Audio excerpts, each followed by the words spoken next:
Good morning, my fellow Toastmasters, those in person and those who are online on Zoom. This morning, we are in for multiple treats, and I'd like to start the meeting off with an inspiration. Our inspiration today is by Carol Ann Halstead. Carol Ann.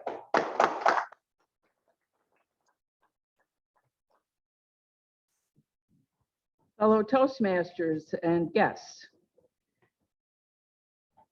Today, we have, well, actually, we've been blessed with a new day, all of us. And as we drive around today, trying to avoid potholes, look around. You see homes and businesses. If you lived in the deep south, there might be some streets where there's nothing.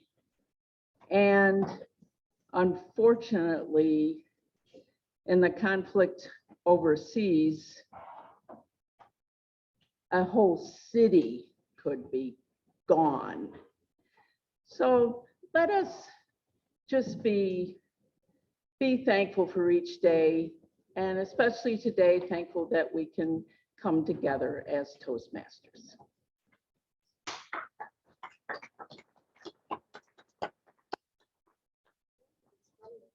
If you could please stand. Pledge. I pledge allegiance to the flag of the United States of America and to the republic for which it stands, one nation, under God, indivisible, with liberty and justice for all. Thank you. Someone's phone? Okay. Just silence it. It'll be good.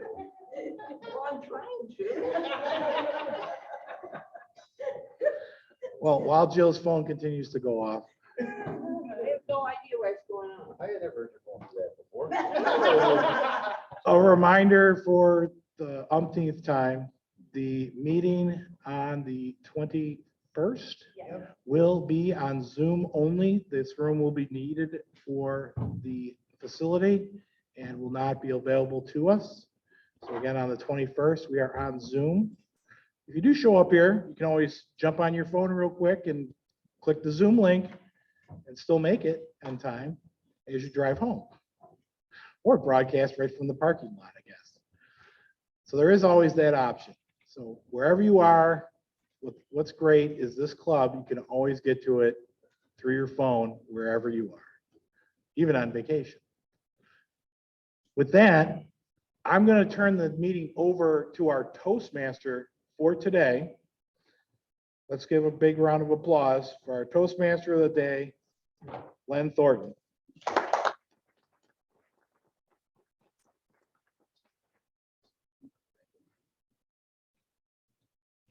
Thank you, Thomas, and good morning, Toastmasters.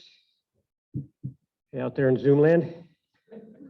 First off, we have here signed in myself, Sylvia, Eric, Larry, Natalie, Kate, Chris, Dave Licata, Margot, Mike Florio, Steve Smith, Jill Roaring, Carol Halstead, and Joe Budnick. On Zoom today, we have David Jones, Ryan Floor, Mark Campus, Dr. Gerald Stevens, Les Robinson, and Tracy Farrell. Okay, and our topic master. Oh, we have a guest. I'm sorry. Who'd like to introduce our guest here?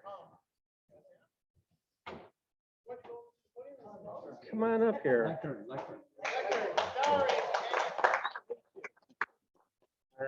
Hi, everybody. I come from China, and I'm an international student from UB, and I really have. I heard from my professor that Toastmaster is a good place to build your self-confidence. So, so I come here. Yeah.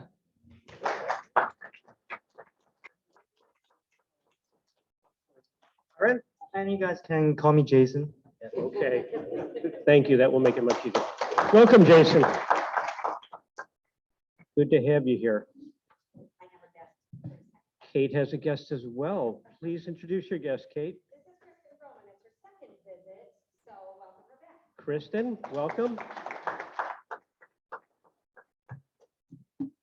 Okay, let's get right into our meeting here. We did our inspiration, our word master today. None other than David Licata, and I see him making his way up to the lectern. David, what's our word for today?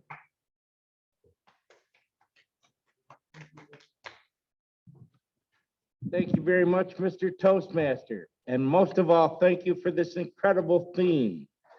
Because lights, camera, action, and then the actors come out and act, and the best boys come out and best boy, and the grips come out and grip. But what's the most important job in this movie making thing? The editor. Because if you don't edit a film, you don't edit your speech, you don't edit your book, you don't edit your love life, it could all go wrong. EDIT, edit. Edit is a word for the day. And the film editor won the Academy Award for Best Editing because they did a great edit. Thank you, Mr. Toastmaster. Thank you, David. And as a reminder to our members and a notice to our guests, anytime you have an opportunity to speak during the meeting, please feel free, and you're encouraged to use the word edit or any derivative thereof. If you're in the table topics portion of the meeting, you must use it to qualify as best table topic speaker. I like to believe that some of my best moments in life were left on the cutting room floor. That's how my life edit has gone, but it's not over yet. Our next role holder today is our master. Eric Snyder is going to be listening intently. Do you want to come up here and describe your duties, Eric? Sure. You don't have to clap, but it's all right. I thought you'd be on top of that, Dave. Ah, I see. Anyway, thank you, Mr. Toastmaster, fellow Toastmasters, and guests. As your master today, I'll be counting the ahs, so's, pregnant pauses, and any filler words that associated with this job. And I will report back at the end of the meeting. Thank you. Wonderful. Thank you, Eric. I'm going to skip down to a job that often gets forgotten in the initial announcements, and I don't want to be guilty of that. Margot, make your way up here. The general evaluator today, Margot Bittner, in person. Thank you very much, Len, and good morning. And to use the word edit, if anybody has edits on my last speech from last week, I'd really appreciate it because I do have to give that speech at the Lions 75th anniversary dinner, which hopefully some people here will be attending. In any case, my job this morning is to be the general evaluator. Number one, to find out how the meeting is running. And I love your explanations this morning. Good job so far. But more importantly, to evaluate the evaluators. For our guests, that's one of the main things we do is help and encourage each other. So I will be looking for that sandwich approach. What you liked about the speech, how to improve, and what you liked about the speech. And I'll be keeping a tally. Mr. Toastmaster. Thank you very much, Margot. Next up, we have our grammarian in Zoom land, Gerald Stevens. Please describe your role today. Thank you, Mr. Toastmaster. My role today is not to edit the various speeches in regards to grammar. However, I will be analyzing grammar in regards to speeches and also anybody who speaks today and provide helpful input at the end of the meeting. I am probably the worst grammarian, so some of you will probably get off easy. Back to you, Len. Thank you, Gerald. Practice, practice, practice. That'll get you to grammarian heaven. Our next contestant, our next role today, Mike Florio, is our quote master. Come on down, Mike.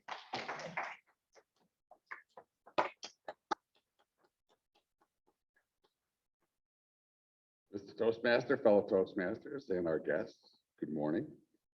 Found quite a few good quotes. So I picked out some of my favorites. Put my spectacles on. I love editing. It's one of my favorite parts about filmmaking. Steven Spielberg. There you go. So he loves editing too, Dave. He knows. If my films make one person miserable, I feel I've done my job. Woody Allen.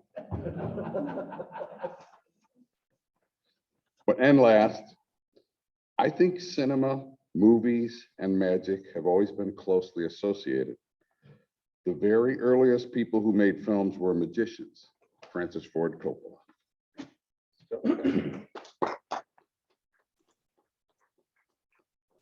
Thank you, Michael. With our guest today, we have Tracy Farrell in Zoom land. Tracy. Thank you, Mr. Toastmaster. I have to tell you, there's not a lot of good jokes out there about movies, but I have one question. What has 27 actors, 3 settings, 2 writers, 1 editor, and only 1 plot?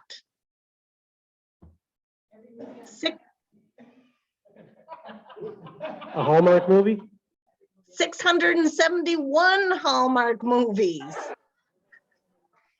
And for the last one, people often ask me how I managed to smuggle chocolate into the movie theaters. Anybody know how? I just happen to have a few Twix up my sleeve. I told you they were bad. Thank you, Mr. Toastmaster. Thank you very much, Tracy. Toastmasters are nothing if not punctual. We speak within the required time parameters. And that role, that job to make sure we do that falls upon Marty Johnson, timer today. Good morning. Thank you, Mr. Toastmaster, fellow Toastmasters, most welcome guests. As timer this morning, I will be using my timing device here, the light in front of us. And for table topics, it's 1.5 to 2 minutes. You will receive the green light. The green light comes on at 1 minute and 30 seconds, the yellow light at 1 minute 45, and the red at 2 minutes. For our speeches today, we have an icebreaker. Someone mentioned that we're going to have a nice surprise today. We will have an icebreaker. The icebreaker is 4 to 6 minutes. So he'll have lights at 4, 5, and 6 minutes, green, yellow, red, respectively. And then for our 2 other speakers are 5 to 7 minutes. They'll get the green, the yellow, and the red at 5, 6, and 7 minutes, respectively. And then for our evaluators this morning, and I forgot to mention, I have to edit this, cut. We have Larry's has the color cards for our folks on Zoom this morning. So, and then for our evaluation portion, it's 2 to 3 minutes. We will have the 2 to 3 minutes, the green light at 2 minutes, the yellow light at, let's see, I can do this. Green light at 2 minutes at 2:30, the yellow light, and at 3 minutes, the red light. And I'll be reporting back at the end of the meeting. Hopefully there'll be no editing that needs to be performed. Thank you, Mr. Toastmaster. Thank you, Marty. And now, as tech and gesture master today, Larry McKenzie. Thank you, Mr. Toastmaster. This morning, I have the distinct pleasure of being the tech and gesture master. I've already started my role for this morning. My job will be to check and see how well we are using our technology, whether it be through Zoom or actually here in the meeting. One thing to remember when you are standing here by the lectern, this lovely little thing here is not for decoration. It is a microphone. Make sure you use it. That way, all of our lovely people that are home in the comforts of the Zoom land will be able to actually hear you. That is an important thing when we are Toastmasters, because we not only want to be seen, we also want to be heard, especially during our speaking time. I will report back at the end of the meeting when I'm called upon by our lovely Toastmaster, and hopefully there will be no editing of this show.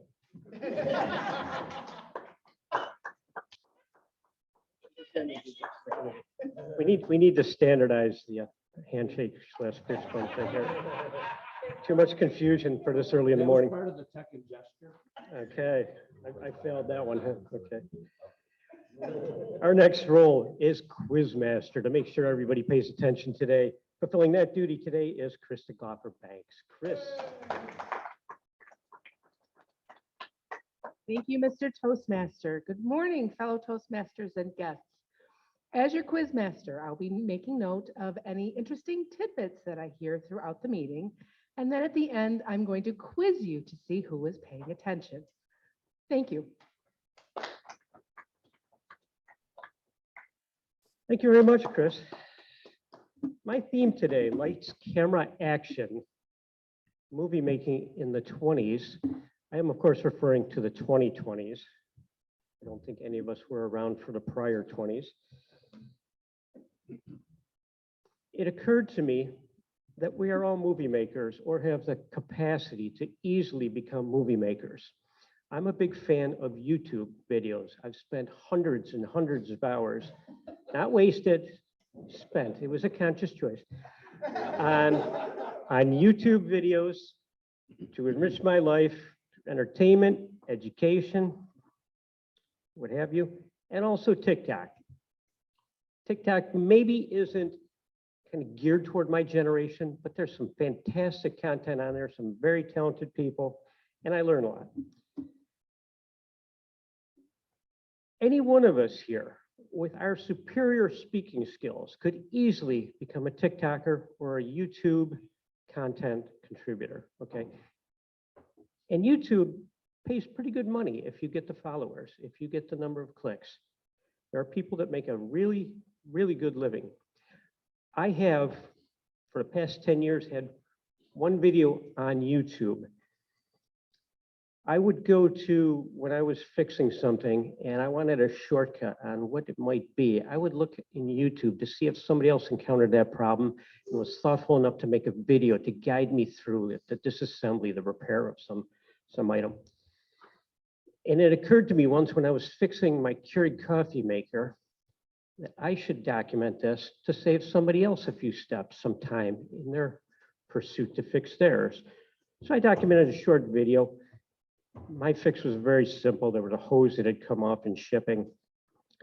I will not send something back because it's not working. I will dig into it, open it up and try and fix it because I'm a fixer. I'm both blessed and cursed with that tendency. So I get reports every 6 months or so from Google, who owns YouTube, tells me how many people have viewed my video. I'm nowhere near the point of making any money on it.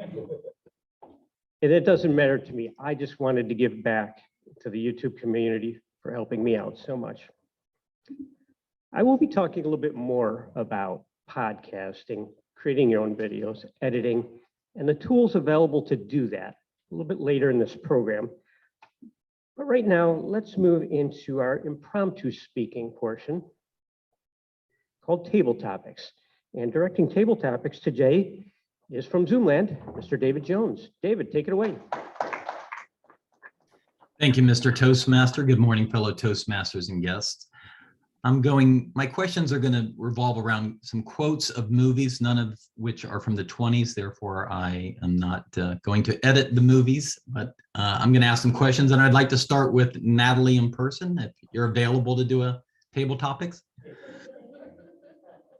She's coming.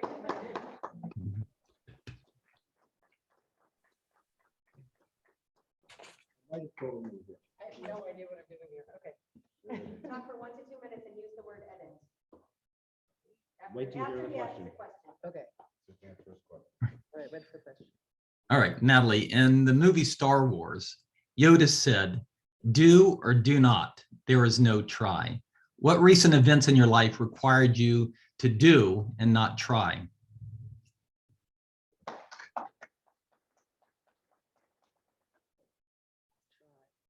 my gosh. Answer the question, change it, and make up a default. Oh, yeah, you don't even have to. Doesn't matter. Talk about whatever you want. for 1 to Okay, 2 so I have been wearing glasses since I was around 45.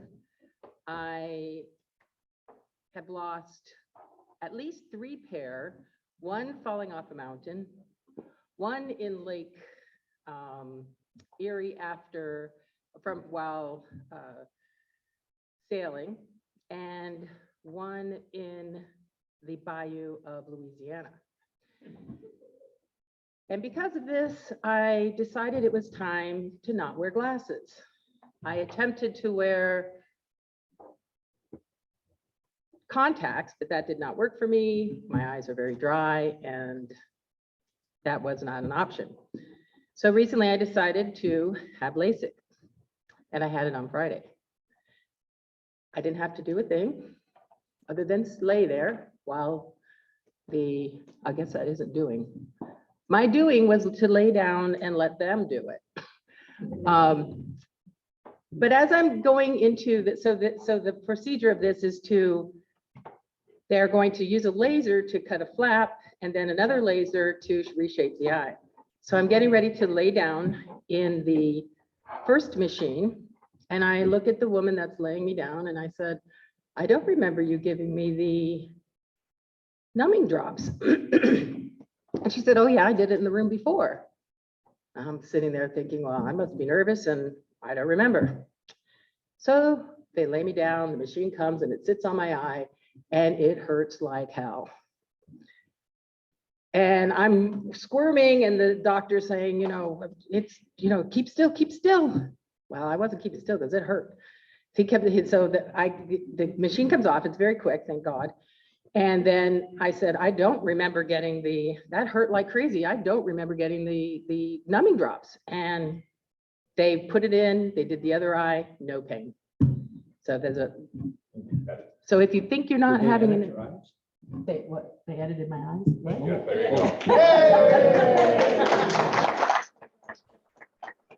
Thank you, Natalie. Appreciate that. And Mark Campos, are you available for a question? Mark. It's non-Mets related, I promise. Oh, okay. What do you got? All right. In the movie The Godfather, Don Vito Corleone said, I'm going to make him an offer he can't refuse. What recent negotiations or issues did you have that you had to play hardball or negotiate toughly with somebody? Thank you, Mr. Table Topics Master, fellow Toastmasters, and our guests. Good morning. Well, Mr. Table Topics Master, I thought I might have to edit your question, and I guess I do in a way. I do love that quote, make him an offer he can't refuse. I'm not really one that plays hardball necessarily. Negotiations are part of the game in my line of work. I'm in a union shop. There are grievances and things like that we have to deal with, but I'm a little bit more of a Stephen Covey type manager, thinking win-win sort of things. I do have to edit your earlier statement, though, only because I'm a Star Wars geek, David. The quote from Yoda was in The Empire Strikes Back, not in Star Wars. So get your facts straight, man, if you will. And as it relates to movie making, just to comment a little bit about what our Toastmaster was talking about, TikTok is quite the phenomenon. I wish I had a fraction of the talent that these people do to create the videos that they make. Being a guy who I think is pretty good with technology, I don't know how in the hell they do it with the music and edits and graphics and all that stuff. There's some truly talented people. And I find out a lot about TikTok because my 21-year-old daughter who's in nursing school, she spends a lot of time studying and working hard, but arguably she spends more time on TikTok and shares a lot of videos with us. I get in enough trouble with YouTube as it is. Like Len, I'll Google videos on how to fix a particular item, and thankfully there are good Samaritans that post videos on how to do just about anything. But I get in enough trouble on a Friday or Saturday night when it's late after a few drinks and I'm looking for just something to watch, and then I go down that YouTube rabbit hole and stay up way later than I should. Mr. Table Topics Master. Thank you, Toastmaster Mark. I appreciate it. And I hope that the grammarian picked up that I used the word toughly as a description. I'm not a big Star Wars fan. I haven't seen it in 30 years, so I don't know. And finally, Jill, are you available for a question?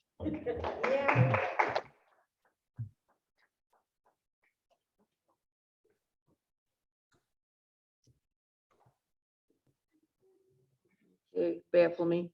There you go. In the movie, in the movie Jaws, Sheriff Brody made the quote, "You're going to need a bigger boat." What recent aha moment in your life made you determine something, whether you needed a bigger boat or a different something in your life that was an aha moment?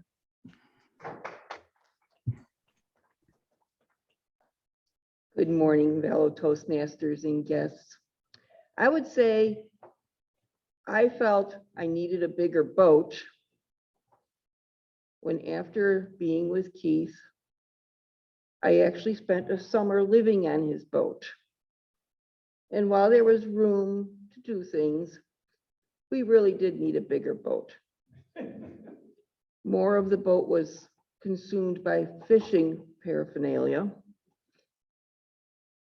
and a big deck on the back for fishing, so the fishermen had lots of room to move around. Then there was room for me to actually live on the boat comfortably. I had a TV on there, down there. There was one night where the radio waves were editing pretty weird, and I was getting picture from Channel 4 in Buffalo, but I was getting sound from a station in Watertown. Now explain that one, Steve. Maybe they can't do that with a digital film now, with the digital waves now, probably. We did not use the shower that was on the boat because it was too small. So there's one spot where the boat needed to be bigger.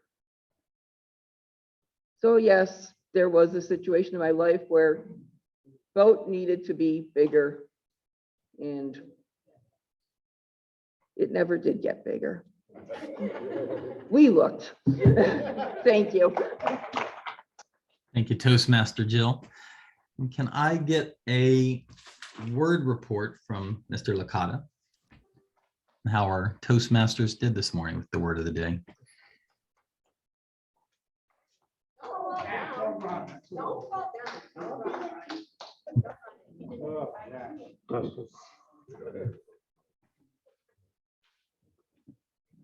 I want to tell you, so far this word is doing fabulous. Keep it up.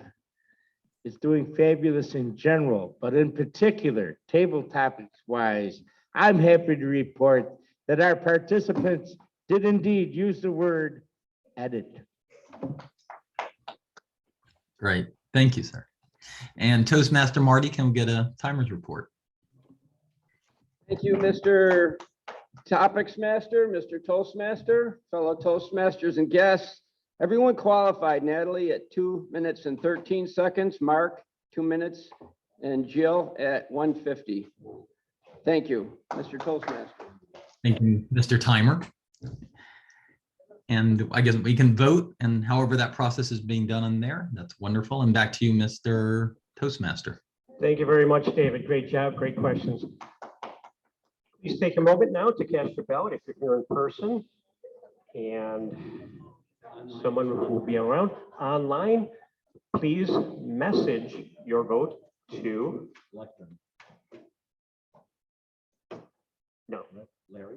Larry. Please message your vote for best topic, the table topic contestant to Larry. And we'll just mix them all together and we'll have the results at the end of the meeting. Now, if you're going to go into the business of making videos and monetizing them, you need several things. One is a good camera, and there are many out there, but you don't want to just use your phone because you're not going to get the quality, the resolution there, and the bandwidth. And you also have the additional task of having to transfer from your phone to your editing medium, which is usually a PC or a Mac. So you want a good camera. You also need, let me see if I can show everybody this. We employ a light ring here to put a little bit more of a face on our speakers at the lectern, okay? And that works pretty well. That's courtesy of Thomas. He said he had one laying around. Let me move this so I can go mobile here.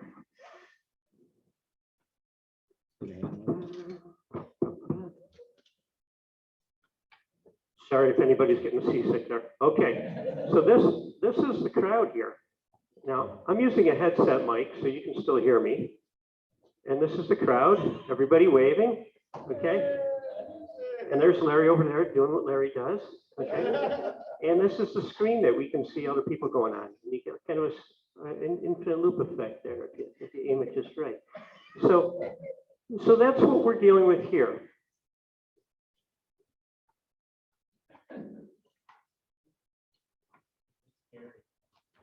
All right, let's see if that's pointed anywhere close. Hey, not bad. Okay, so there are much better microphones out there. Larry was kind enough to loan us this microphone here. It's a Sennheiser mic. It's a very good quality microphone. And that's going to be very important because the quality of your videos is going to affect your viewership and how many people subscribe to your channel. There's some very good microphones out there if you're going into podcasting or creating content for social media that you want to draw followers from. Probably the go-to standby is one called a Blue Yeti. I'm sure Larry's heard of that.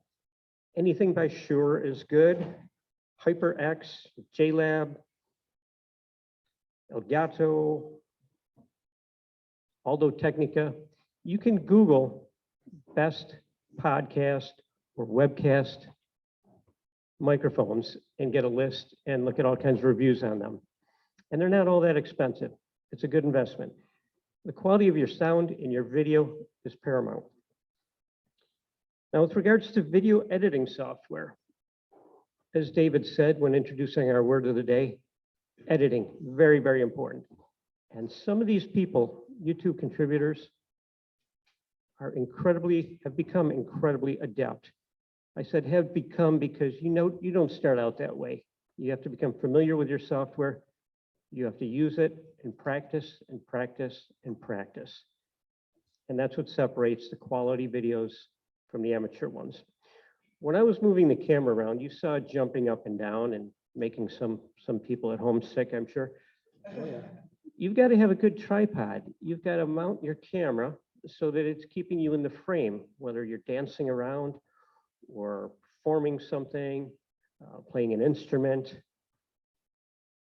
So editing and a quality camera and a stationary fixed point, it's just so important. There are so many aspects to this. You are essentially making a movie.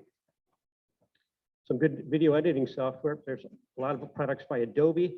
There's for Apple, Final Cut Pro, NCH VideoPad, Blackmagic makes one. There's one called Adobe Premiere Rush.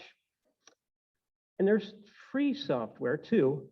You don't always get all the bells and whistles in terms of effects, but you can start out with the free software for editing. And the concepts are going to be very similar from program to program. And then as you get more serious about this craft, maybe you upgrade to a paid or a subscription version wherein you get more features and help. We'll go on about a few more aspects of this, but I had to mention one very important thing I found just last night.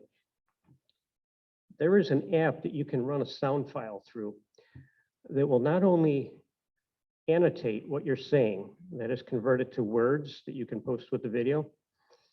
It will also tag all of your filler words, all of your ahs, ums, and pauses. It will tag them, and then with one click, you can delete all of those. It's called Audiate, A-U-D-I-A-T-E, an incredible program. If we had that in real life, real time, we wouldn't need an eye counter anymore. But alas, we do. And now let's go into our prepared speech portion of the meeting. Our first speaker today is Kate Banks. Evaluating Kate will be Ryan Flory. Ryan, would you please describe Kate's goals and objectives today? Thank you, Mr. Toastmaster, fellow Toastmasters, and good morning.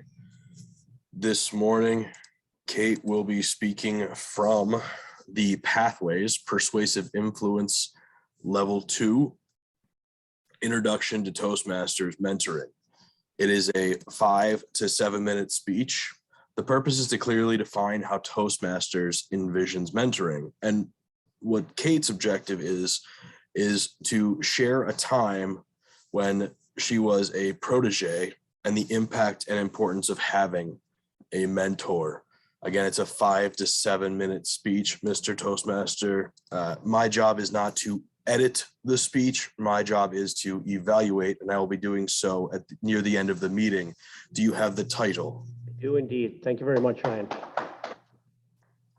Please welcome Kate Banks, Introduction to Toastmasters Mentoring. Kate Banks.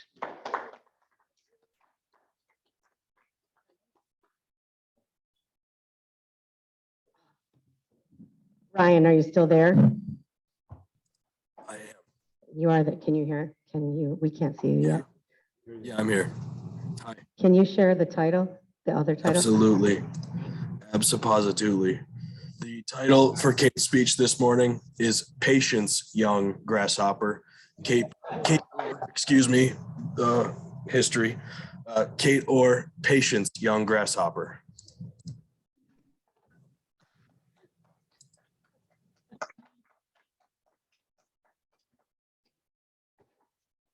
Movie, Kung Fu, not the 2020s, the 1970s. Go back in time. I have to stay here. I have to drop this. Kung Fu, Master Po, close your eyes. What do you hear? Young King, I hear the water. I hear the birds. Po, do you hear your own heartbeat? Cain, no. Po, do you hear the grasshopper which is at your feet? Cain, old man, how is it that you hear these things?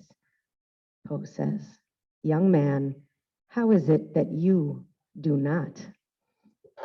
Patience, young grasshopper. The title is important in this one. We need patience.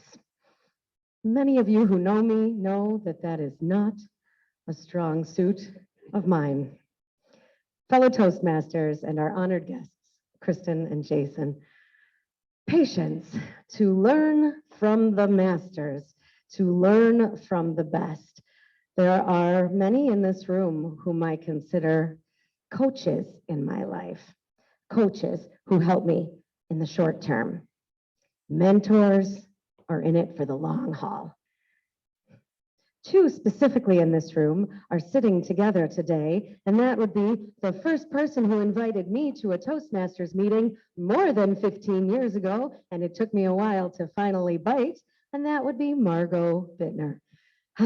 She's an honored member of our club and has brought so many members and has become a mentor to me in so many ways, professionally, personally, through Toastmasters.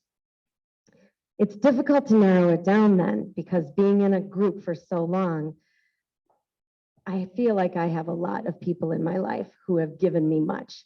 And Dave Licata would be another who is a longtime mentor in my life. I feel like I've been their protege in a lot of ways. I'm going to stand back behind the lectern because I want to be like Len just did and take the camera and get right up into the way that we used to speak, but I just can't do that. I think I would get dizzy as well as everyone else.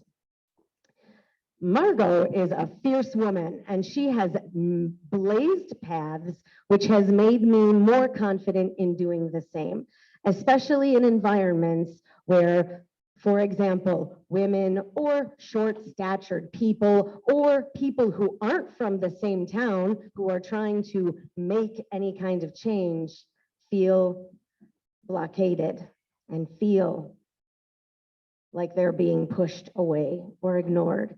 And I admire her so much for making me feel like a more confident person, a leader, a communicator. I think with or without Toastmasters, I would hope that she was a big part of my life. And Toastmasters has just launched that further. Now, Dave Licata, Dave and his networking, Dave and his trivia, Dave and his connections. I love how Dave has made me feel like a protege of the area. Born and raised in Lockport, Italian and now very Irish. We knew that, but after the whole ancestry.com thing, we, got into that a bit more. I feel like they have been huge mentors in my life. Now, the third person I'm going to bring up isn't even in this room, but is the only person I feel like who I was within Toastmasters. I was the protege of a very structured format for Toastmasters, and that would be Moklis Rahman. He's not here today, but Moklis joined our club. He was already a distinguished Toastmaster. For our guests, a DTM is one of the highest ranks in Toastmasters that you can reach. He came into our club already a DTM from many other clubs he'd been involved with across New York and Michigan, and he's originally from Pakistan. And he came in, he Facebook messaged our club and was looking for a club to join, and I messaged him back first. I'm one of the 5 or 6 Facebook moderator admins that we have. So I answered first, he answered right back. That was a Wednesday night. Thursday morning he came and he spoke, and some of us were stunned. Who is this? Who is this man? And he joined our club. His son joined the club. He's been a fierce supporter of Lockport, AM Lockport, for a long time. And he offered to be a mentor to several of us. And I grabbed that opportunity. And I started meeting with him every Monday, sometimes at 7 a.m., sometimes for lunch. And I would drive to Niagara Falls. And that man was a wealth of knowledge and information and support. He moved to Niagara Falls after retiring, bought some property, and feels like Niagara Falls has so much more to offer. And he was all about helping me launch in that direction and stay involved with the community of Niagara Falls, the tourism of Niagara Falls, the economics of Niagara Falls. He introduced me to so many people, and he was a force in that. Now, COVID has certainly taken a turn for a lot of things. What's happening in tourism in the Niagara Falls area, what's happening in his own life and building and rebuilding properties. Those prices of wood, the prices of wood that just keep going up, has certainly made a delay for some of his construction projects. And we haven't seen him here even on Zoom in a while. So what I'm going to end with is, I've been a protege of many more of you, and don't feel left out. I only have 5 to 7 minutes, so I can't mention everybody because I do feel so connected to you all. But many of you heard that our slate of officers has been announced for next year. I will still be on the slate as the Vice President of Education, but others are volunteering to set up the schedule so I can focus on the mentoring program that we have not been using in our club as much as we could. So I will be trying to reinvigorate our mentoring as well as our pathways projects and how we are doing long pathways, which for our guests is the education portion of what Toastmasters is, how to speak better, what path are you on, where do you want to go, and how Toastmasters can help you. So my shift starting soon will be to focus on mentoring and focus on the paths. And so if anyone has suggestions, I am all ears. I would love to be all of your protege. Thank you very much, Mr. Toastmaster.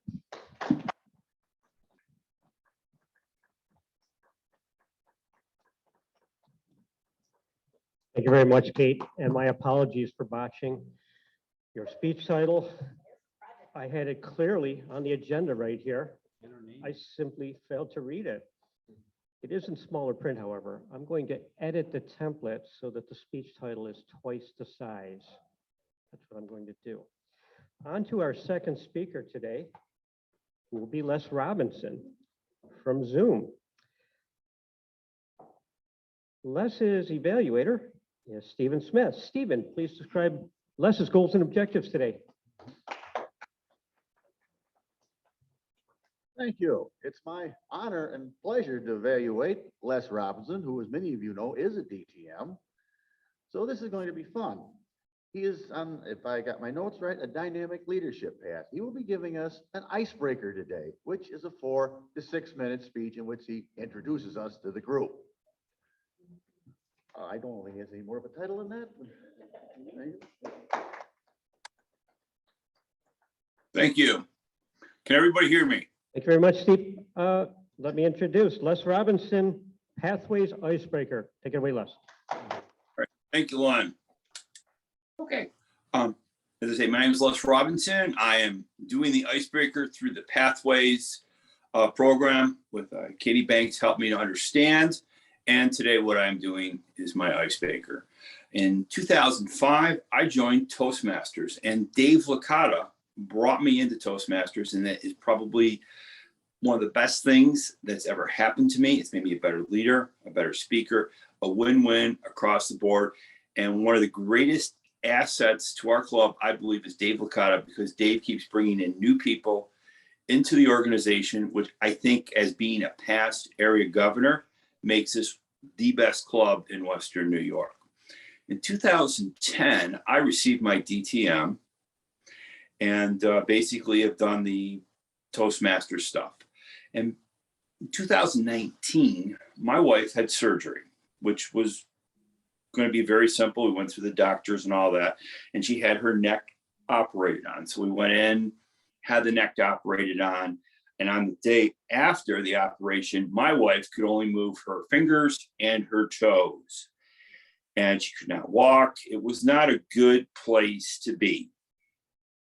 And the doctor came in, they did another MRI, and the doctor said, we're going to get her into rehab.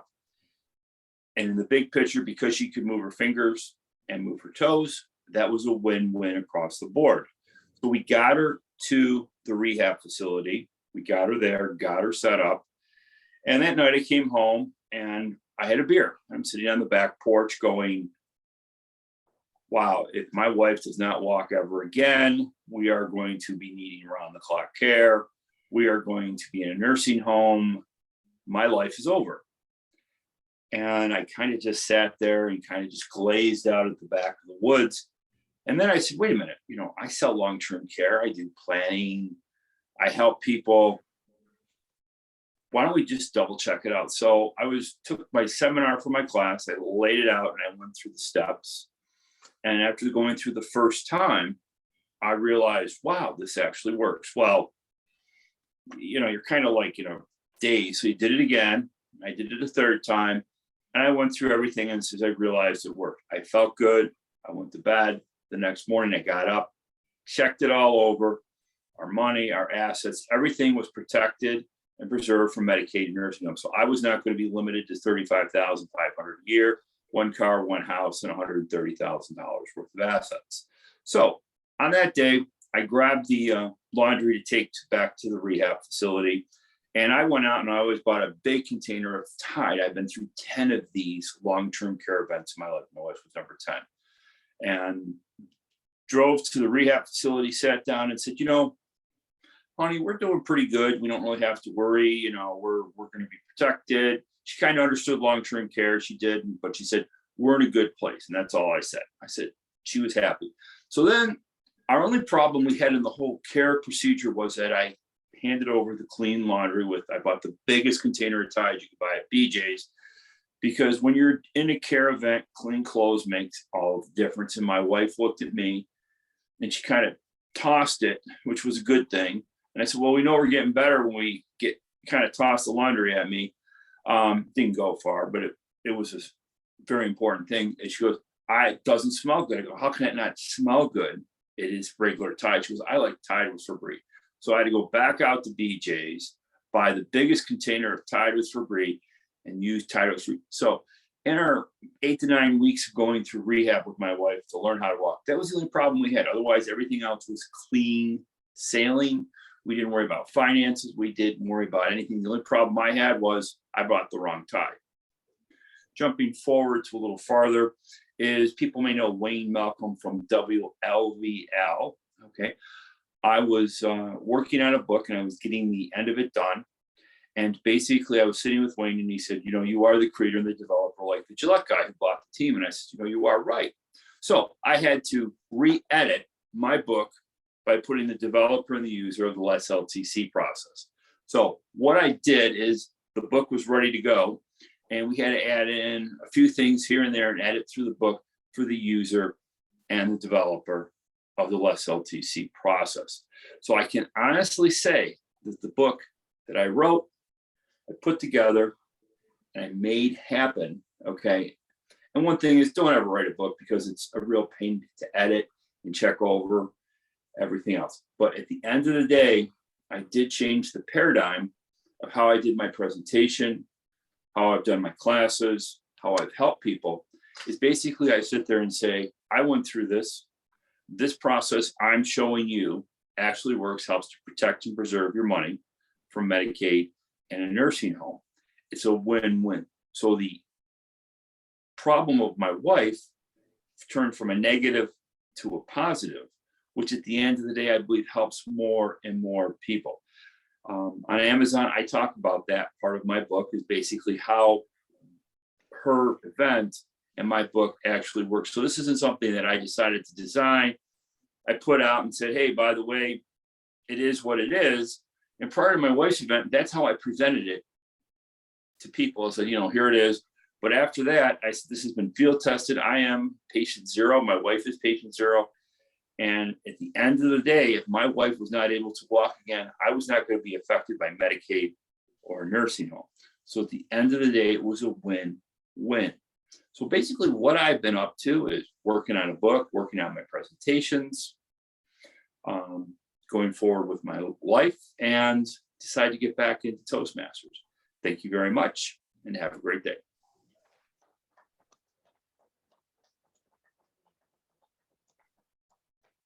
Thank you very much, Les. Our third speaker this morning. We saw him briefly, but work duty's called. So he's taken the liberty, in fitting with the theme, to make a video of his speech, and that will be presented, but it will still be evaluated. His evaluator this morning is Sylvia Baptiste. Evaluating Thomas Heldwine, Sylvia Baptiste will describe his goals. This is a little different, having a speaker pre-recorded. That's neat. This morning, I have a pleasure of evaluating Thomas. His path is engaging humor. He did do this speech earlier this year, so this is the second attempt, I'll say. And he did write down some good points that he would like me to evaluate him on, which I'll go through in my final evaluation.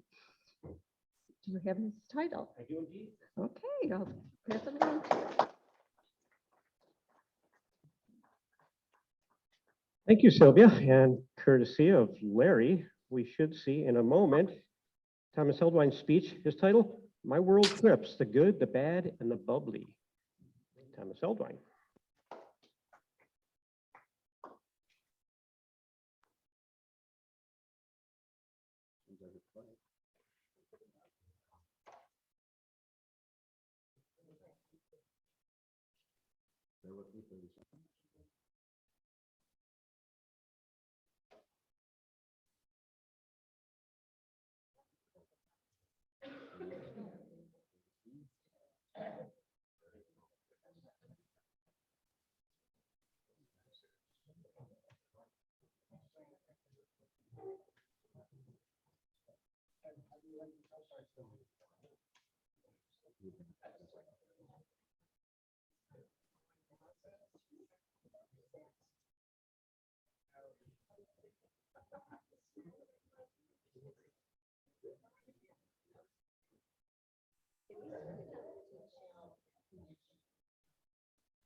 Bit disappointed with it. Yeah. Morning.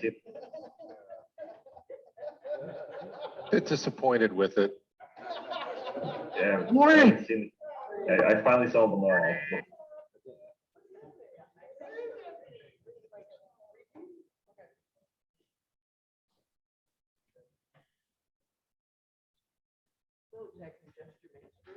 Thank you, Mr. Toastmaster, my fellow Toastmasters, and any of our guests. I'll have another drink. Stewardess gave me a little look, smiled, topped off my wine glass. Like so many trips, I was flying business class and living it up. I'd ordered the kids' meal. They gave me airline miles because a kid in first class wanted it. So, good trade. The flight had 2 great movies to watch. Did those little ginger snap cookies. And the seat next to me, that was empty. Sweet. I love flying. At altitude, a few glasses of wine can bring you Zen moments. Alcohol makes me feel smarter, and the thin air unlocks my creativity. Mixed together in the proper ratio made me a creative genius. What I did for hours didn't matter. I was free, as you can be, trapped with 35,000 feet with 100 or so people. The party would eventually end, but nonetheless, I was going to enjoy myself. I was going to slip on those slippers, lean way back in my seat, and relish the moment.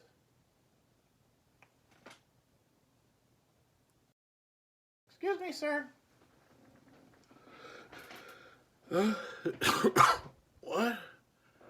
We're at our destination. Please stow your tray table and sit up and buckle up your seatbelt. Oh, I'm at my destination. Well, I'm going to be the last person off the plane. This trip was not like one of the ones to a poor country. This was a trip to a better country, like Europe, Japan, or South Korea. And specifically, this trip was to South Korea. I got there in the evening, was picked up by the fabrications company driver, taken to the hotel, as per usual. Next morning, I had breakfast with the director of that fabrication company, asking how my flight was, asking how the hotel worked out, whether or not everything was okay, whether I had everything, whether I needed anything. Very accommodating. Sometimes even a gift of some pens or tea bags or chocolates. But this time the gift was a surprise. My boss was going to be in town. He made a last minute change, and this information was exchanged back and forth while I was in the air for 10 to 16 hours. So I didn't know he was going to be there. We were going to dinner and a show. The dinner was nice. Korean barbecue. If you've never had it, you can get it wherever you are, even here in Western New York. You get your own meat and you cook it yourself over charcoal. And there's an exhaust hood above the table that takes the fumes away. You cook it to your liking. Nice. Now the show. We sat there, center stage, row 5, 6 roughly. And I was sitting there next to my manager and the director between the two. And my manager turns to me and says, "You're going up." I'm like, "What are you talking about?" He goes, "We're 2 Americans sitting in an audience of Koreans, and they're going to pull someone up on stage for this. You're going. I'm not. If they point at me, you get up." Oh, no. Sure enough, he was right. And it was some kind of story about, didn't understand the language, but it was clear enough that it was a man and woman about to get married and an angry other suitor that didn't want this. Well, I played the other angry suitor. One thing they didn't know is I had a little martial arts information, and we had gotten there early enough. I had seen them testing on the stage. There are these areas that bounce you way up in the air. So they get pulled up on stage, and I get to do. The guy does some karate moves. I do a couple karate moves and a spin kick, and he's like, "Whoa, okay." So then we're gonna fight, and they go, "No, no, no, no, no. We'll do weapons." And then they all gather around me, and they all have like weapons in their costumes, and they're pulling out chains and nunchucks and all this stuff. And they had to hand me a sword, and I see off stage a guy saying, "Come this way," and they're all huddled in fear. Well, between me and them is one of those bounce boards. And I'm like, I'm going to try it. It bounced me way higher than I was supposed to go. I did a full flip in the air. Well, I started off swinging the sword, and then it bounced. And when I landed, I did a superhero landing without even realizing it. Hurt my knee. Stood up, pointed the sword at them, and they were like, "Oh no!" And then I didn't know it was like a brittle sword. The husband guy comes out, breaks the sword off, and then the two brothers grab me and drag me off stage. Later on, I find out that they were recording it and that they were going to be using that for the official release of it on video. So somewhere out there in the world, I'm on video doing a flip and a superhero landing. That's awesome. And that's all I have.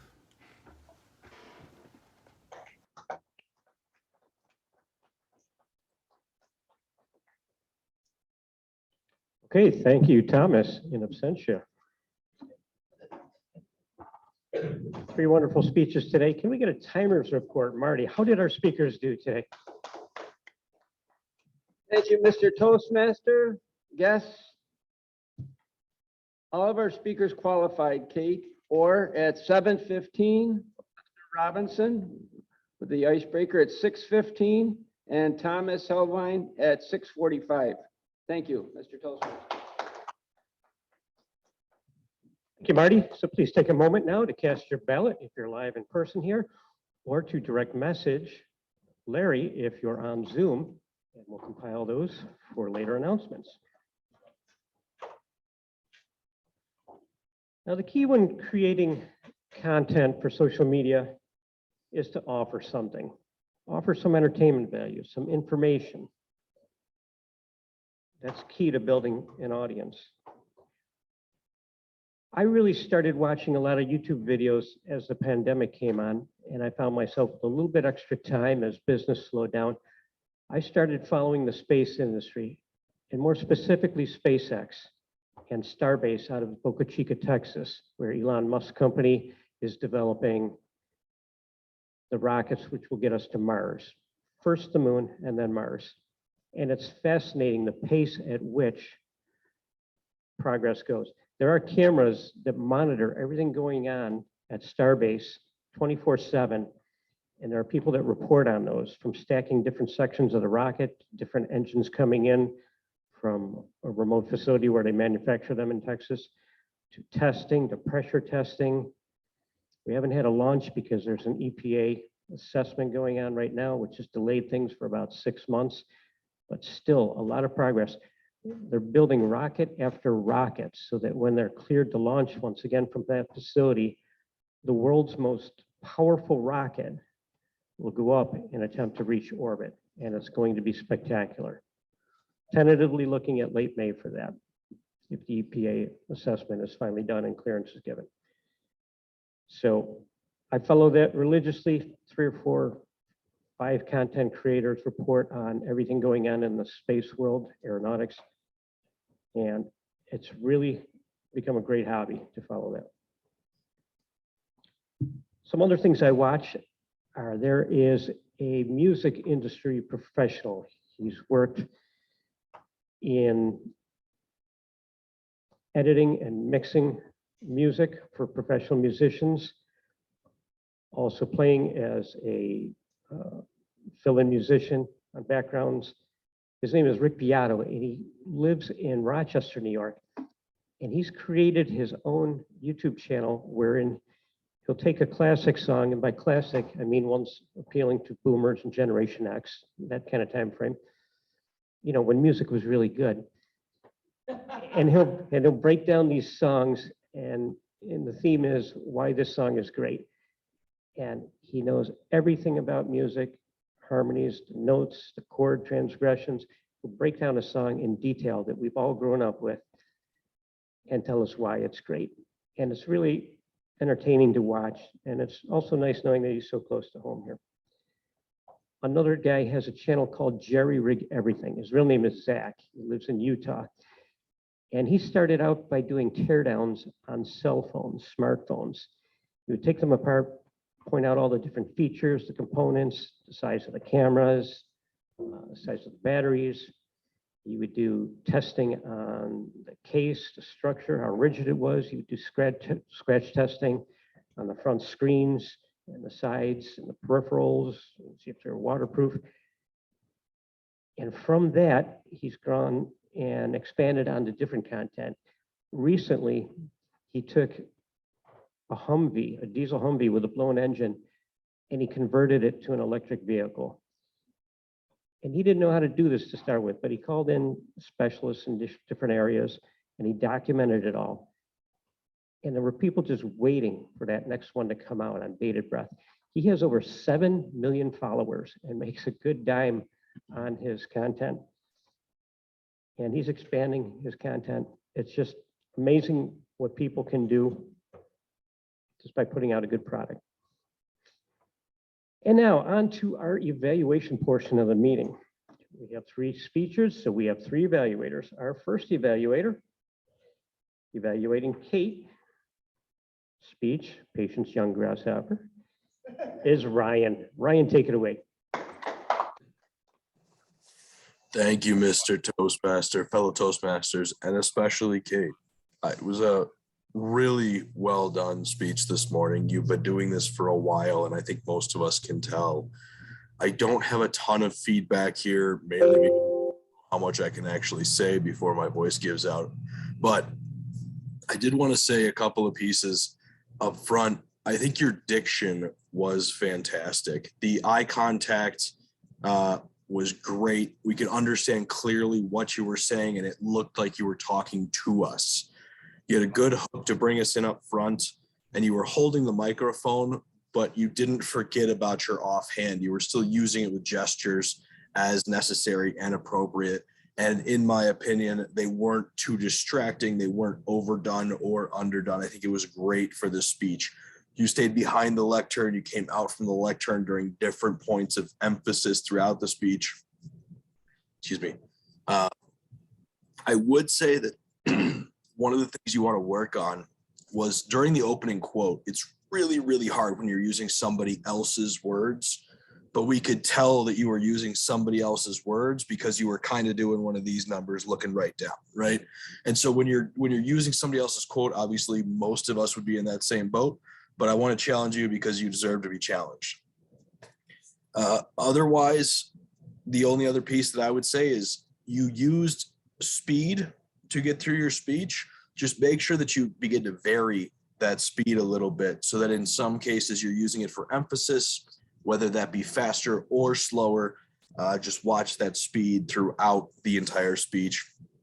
And finally, honestly, I don't know if there is a word for this. I'm sure there is, but I liked your balance of what I'll call $10 words with straightforward, understandable language, because it allows for that feeling that you're an expert while not being condescending, right? It was an intelligent speech without sounding like you were above us. It was very engaging, and for that, I appreciate it. And I will hand the lectern back over to the Toastmaster, Len. Thank you again, Kate, for allowing me to evaluate you. Thank you very much, Ryan.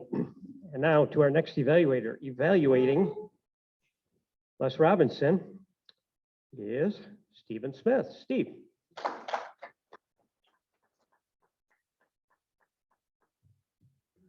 Thank you, Mr. Toastmaster, fellow Toastmasters, guests, and especially Les. Les did something we've all done, some of us many times, give an icebreaker. To me, one of the tenets of an icebreaker is tell us something we don't know about you. And he did. I don't know how many of you knew that story. I didn't. And Les is, of course, a well-developed Toastmaster. He has a pleasing style. He told a nice, organized story. He told us the details of his wife's surgery and how that night after everything seemed to be settled for the day, then it hit him as he was sitting at home. And he did the same thing I would have done when something big happens, lose yourself in the details. And that's what he did. He decided to look at their whole financial picture and see where they were setting. And found out they were setting pretty good. Okay, that's a good thing. And he told us how this helped him in what he did for a living. Basically, because now he can say, I have lived through this and I know this works.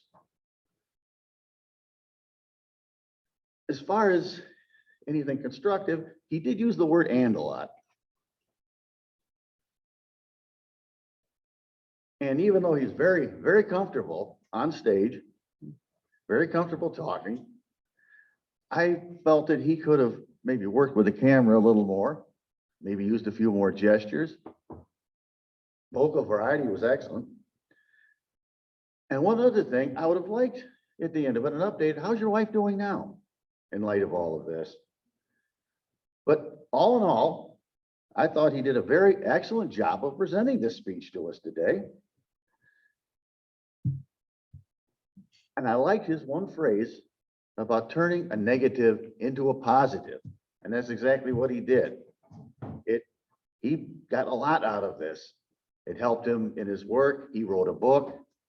This is very much turning a negative into a positive. So this is a very uplifting and positive story, and I thank him for bringing it to us today. Mr. Toastmaster. Very much, Steve. And now our third evaluator, Sylvia, evaluating in the third person, Thomas Helpline. Sylvia.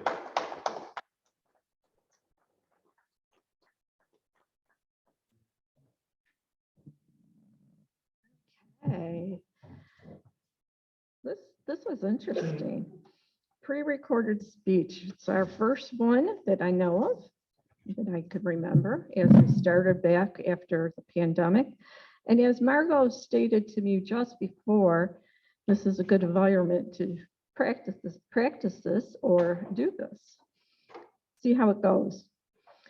Thomas had given me about 8 questions that were his first evaluation, people pointed out they would like him to improve on. And he must have agreed because he wrote them all down. And I'm going to focus on the 8 questions. And I'm not sure, Thomas, you're going to like my evaluation, just to put it out there. The first one is tell a story, first person's perspective. Yes, you accomplished that. You had great eye contact with the camera and while you were recording, I should say. And you edit and you did tone down the humor a bit. And I thought that was pretty good. We still laughed. I chuckled, smiled more than outburst of laughter. And I thought that was good. It's still early in the morning. Now for some improvements. Your number 3 question you had a point and you built on it, toward it. I don't know if it was where I was sitting, but I didn't get the point of your story. I'm sorry. I know I shouldn't apologize, but to me, it wasn't very clear. Was it, were you trying to build on the airplane part of the story or at the show part of the story? Let's see. Stronger opening. I thought your opening was very good. Yes, you could work on the closing a little bit. And the other question, point you wanted to make a points. you wanted to focus on was the important points of your speech. I didn't get that either. What was the importance of your speech? But like I said, you had great eye contact. You accomplished the time limit that you didn't go over, because I think the first time you did go well over. And I'm hoping that you redo this again and I sit closer so I could focus better. Thank you.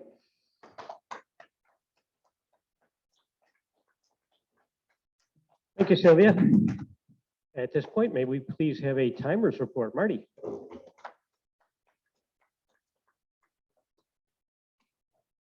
Thank you, Mr. Toastmaster, fellow Toastmasters. All of our evaluators qualified. No editing will be necessary. And let's see. Ryan at 2:25, Steve Smith at 2:11, and Sylvia at 2:15. Thank you, Mr. Toastmaster. Thank you, Marty. Let's take a moment now to cast your ballot for best evaluator. And again, if you're on Zoom, direct message those to Larry. Go into our, we are a bit pressed for time. Let's go into our job holders today. I'm going to skip over our eye counter because he's collecting ballots here. Let's go to our grammarian, Gerald Stevens. How was our grammar today? What did you notice? Gerald Stevens.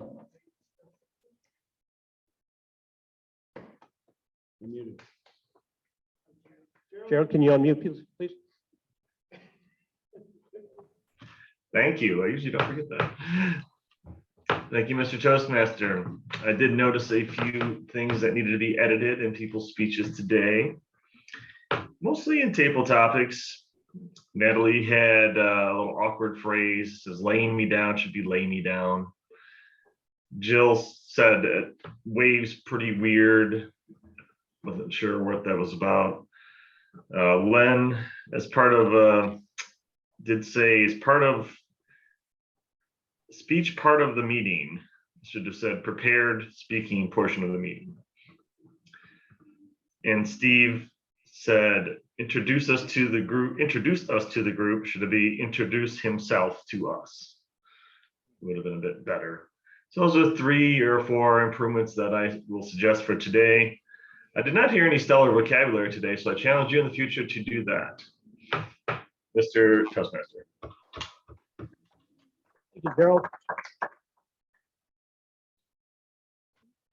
Next, I will call up our counter, our master, Eric Schneider. Eric, how do we do with our pregnant pauses and filler words?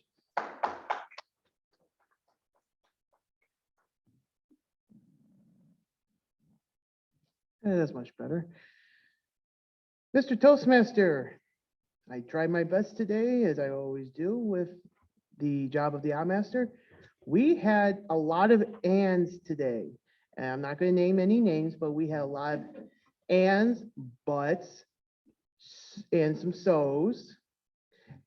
Sylvia, I caught you. Where did she go? Oh, there she is, hiding in the dividers there, doing all the work. She said points twice. I caught that. And for Ryan, he said is at the beginning when he was introducing Kate.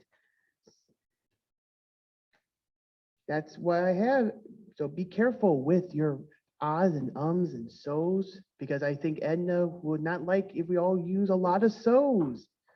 So let's edit the so's out. Thank you. Thank you, Eric. Next, I'll go to our tech and gesture master. Larry, how were our gestures today? Thank you, Mr. Toastmaster. Today, I had the pleasure of being your tech and gesture master. It was fun because I had the opportunity to observe some of the things that I do on a weekly basis, but I took a little more notes. One of the things that we harp on at our meetings, and I'll use that word harp on, is to protect the lectern. Our Toastmaster today did an excellent job protecting the lectern. He handed off to everyone. And now at the beginning of the meeting, I don't want to take away from our Quizmaster, but we did do a little handshake mess up. And that was on purpose, because one of the things you're supposed to do when you come up to relinquish control of the lectern is either to a little fist pump or a handshake to let that person know that you are leaving and turning it back over. One of the things that I tried to do today was, as Len was here at the lectern, and we had a speaker that was going to be speaking via Zoom. One of the things that we have a tendency to do is, if we're here and they're on Zoom, you introduce them, or perhaps you leave the lectern empty. Len didn't do that, so kudos. Good job for that. And also, if you are up here presenting, one of the things that you have to remember is that when you're done, you don't walk away, wait for the Toastmaster, whoever it is, and turn that back over to them. The other thing, quickly, the microphone. The microphone is your friend. Don't be afraid of the microphone. A lot of times, if you're not used to using a microphone, when you start to hear your voice, you have a tendency to back away. Sometimes you may want to use the lectern as your tool, but if you're going to do that and you move away from the lectern, project. Project your voice. Pretend you're trying to talk to somebody in the back of the room. Because if you don't, they won't hear you. And we want them to hear you. Quickly, I know that I'm taking up some time, but I wanted to do one of the things that when you're looking on camera, if you're looking on camera, the flag is tilted. It's off to the one way or another. So one of the things that's important is that if we're setting it up and we're editing part of what we're doing, is to make sure that that happens. One of the things, if you follow on Zoom and you look at the people that are in attendance, when they were doing something off camera, they turned their camera off. Make sure you do that, because nobody wants to see, perhaps if you're getting up, walking around, it could be distracting to a speaker. Good camera use. Mark Campbell's excellent example. He's always center frame and he's talking to the camera. Use that. Les, today was a wonderful job that Les did today. He did some things with props that he did, that he shared with us. He had a book that nobody knew he had, but when he brought it up here, he didn't put it in front of his face. He held it to the side, which is a proper way to show that. One of the things that I would have liked to see Les do, I know this was his first presentation on Zoom, but he was centered into the screen. He was centered into the screen, but his head was centered into the screen. I would have liked to see the camera angle down a little bit more so that we could see not 4 feet above the head. Great job other than that. Hand gestures, one of the other, I know I'm going long, but I wanted to make sure. Gestures. Kate used a lot of different gestures within her speech to emphasize things. Also, your voice could be considered a gesture because of the fact that you're different levels of how you're speaking. Excitement? No. Excitement, yes. That's projecting a gesture in a way, but it's through your vocal. Also, your eye contact. When you're up here, there's the camera straight in front of you in that little circle. Make sure that you address that, because the people in Zoom land also see you looking around this way, but those are to the people in the room that you're addressing. Great job with that, but make sure that you use the camera at your friend along with the microphone. Back to you, Mr. Toastmaster. Thank you very much, Larry. Yes, our friend, Mr. Vocal Variety, very important. That should be included in Gesture Master reports. Now to our quiz master, Chris DeGlopper Banks. Oh my gosh, it's right there. Chris DeGlopper Banks. For some reason, people struggle with my last name. And if you just read it the way it's written, it sounds perfectly. Okay, it's the hyphen. My name was not long enough. So I had to do a lot of editing to figure out what questions I was going to ask for today. But the first one, how many pairs of glasses did Natalie lose? 3. 3 pairs. What movie did Kate reference? Kung Fu. What kind of tide does Les's wife like? With the Febreze. Where was Thomas's trip to? Korea, South Korea. South Korea. What did Thomas do that was filmed for YouTube? Flip and superhero landing. Elon Musk will launch a rocket, hopefully in May, from his starbase, which is in what state? Texas. It is not in Twitter. It is in Texas. Boca Chica. I like that name. That has a nice sound to it. And what separates quality versus amateur videos? Practice. Practice, practice, practice. Mr. Toastmaster. Thank you very much, Mrs. DeGlopper Banks. Nailed it.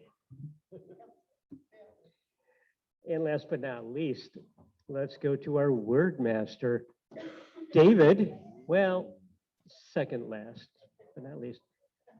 Do we want to go to Margot? Okay, let's do our general evaluator first. Give Margot another chance to use the word of the day. Margot.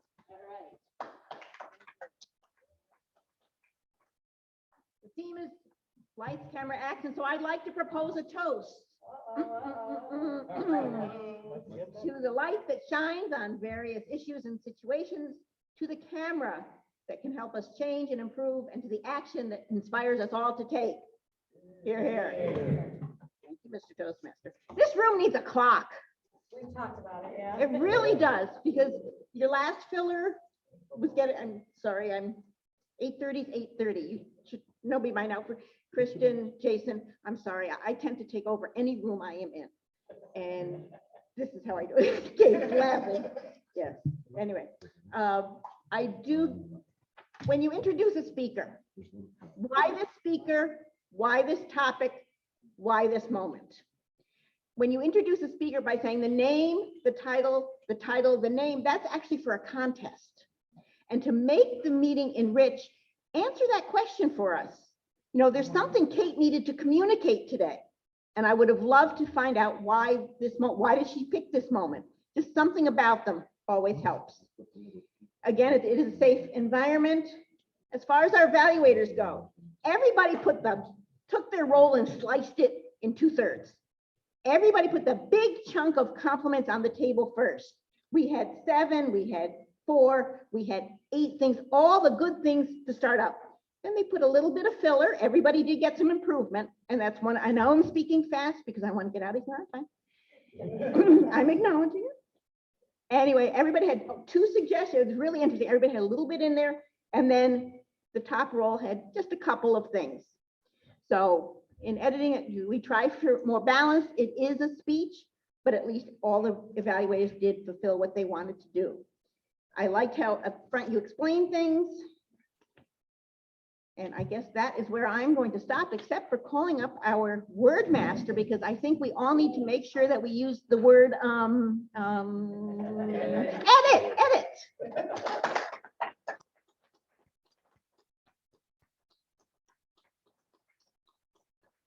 Thank you, Margot. AM Lockport, you killed it today. And Len killed it, #1. He used it 4 times. I have to just take a moment and add 2 more for Margot. Margot tied Len with 4, Eric 1, Dr. Jerry 2, Mike Florio 2, Tracy Farrell 1, Marty Johnson 3, Larry McKenzie 1, Krista 1, David Jones 1, Natalie in Table Topics 1, Mark in Table Topics, he used it twice. Jill in Table Topics used it once. Ryan Flora got it in. Les Robinson got it in twice. Tom, our president, was videotaped, so he's excused, but Steve Smith, you're in the doghouse. Thank you, David. David, by the way, you'll need to edit your tally. Add 1 more for me there. I win. All right, you got the 5. I can use the crosshash part. And now, let me announce our winners. Our best table topic speaker this morning is Natalie. We will get a ribbon to you. I don't have them at the lectern here. Congrats. Our best evaluator today, Ryan in Zoomland. Congrats, Ryan. And our best speaker today, Katie Banks. Oh, I'm sorry, Katie Orr. Well done. And she is drawing the magic number today for, was it $500? Oh, $5, $5 bill. Okay. 288. Stephen Smith, the big winner today. At this point, I'd like to give our guests an opportunity to tell us how they enjoyed the meeting. Let's go with Jason first. Jason, please come up here and tell us what you thought of our meeting.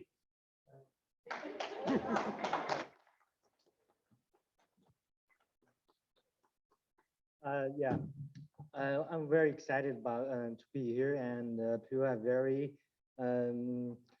passionate about the meeting, and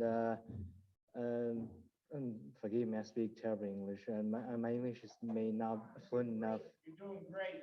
Thank you, thank you, thank you. Thank you very much.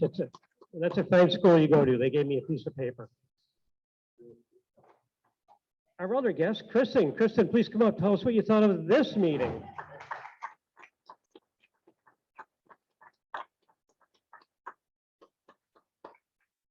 Thank you for having me back for a second time. I really enjoyed this. When I first walked in and I saw Jason, I thought, oh, another guest. I won't have to say anything today. Mostly because 8 days ago, I quit caffeine. So my brain doesn't know, it thinks it's like the new person in the room. I don't really know how to speak the past 8 days because I'm just coming off a 38-year and 4-month terrible addiction to coffee. And I'm only 37, so I'm including gestation. So thank you for not having me come up during table topics. But I'm grateful to be here. Thank you so much. There's always Thank you, Kristen. Next week's Toastmasters, Gerald Stevens. Gerald, would you have a theme yet by any chance? I do, Mr. Toastmaster. The theme is a taste of classical music. I promise there'll be a few entertaining stories of composers and just a little bit of classical music mixed in, things you will recognize. So I know a lot of us out there are hard rockers, especially Mark Campos. So I know that I don't want to deter him from coming. So there'll be a little entertainment. Thank you, Mr. Toastmaster. Thank you very much, Gerald. I want to say thank you to everybody who verified they were going to be here. From my agenda, 100% attendance here. I didn't have any roles to fill this morning, which is always nice for Toastmaster. Please help out Gerald this week and confirm that you'll be at the next meeting. Make it easy on him. Also, thanks to Sylvia for this great facility, which we enjoy, which we found a way to make work for hybrid meetings. She's working on a clock. We will have a clock someday. Wonderful. Are there any other announcements before we close the meeting? Can we make it a cuckoo clock? No, we're not gonna put your phone on permanent alarm. Yeah. I saw Edna Tops and she said she plans to come back. She knows we meet here. Edna's coming back. That's good to hear. Thank you. Watch yourselves. Okay, and with that, I will close the meeting. Have a great week.